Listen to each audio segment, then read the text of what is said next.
এতেকাফ কেন করা হয়?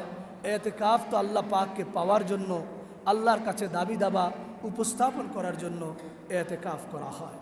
কারণ এই এতেকাফ যদি কোনো ব্যক্তি করে, আল্লাহ পাকের রসুল ঘোষণা করেন, ওয়াকাল নবী সাল্লাল্লাহু আলাইহি ওয়াসাল্লাম, মান ইতাকাফা ইয়াওমান ইবতিগা ওয়াজহিল্লাহ জাআলাল্লাহু বাইনাহু বাইনান নারি সালাসা খানাদিক আবআদা মিম্মা বাইনাল খাফিকাইন। আল্লাহ রসুল সাল্লাল্লাহু আলাইহি সাল্লাম বলেন, যেই ব্যক্তি একদিন আল্লাহর সন্তুষ্টির জন্য এতেকাফ করবে, আল্লাহ রসুল ঘোষণা করেন যে আল্লাহ পাক তার থেকে জাহান্নামকে 3 খন্দক দূর করে দিবেন। সুবহানাল্লাহ।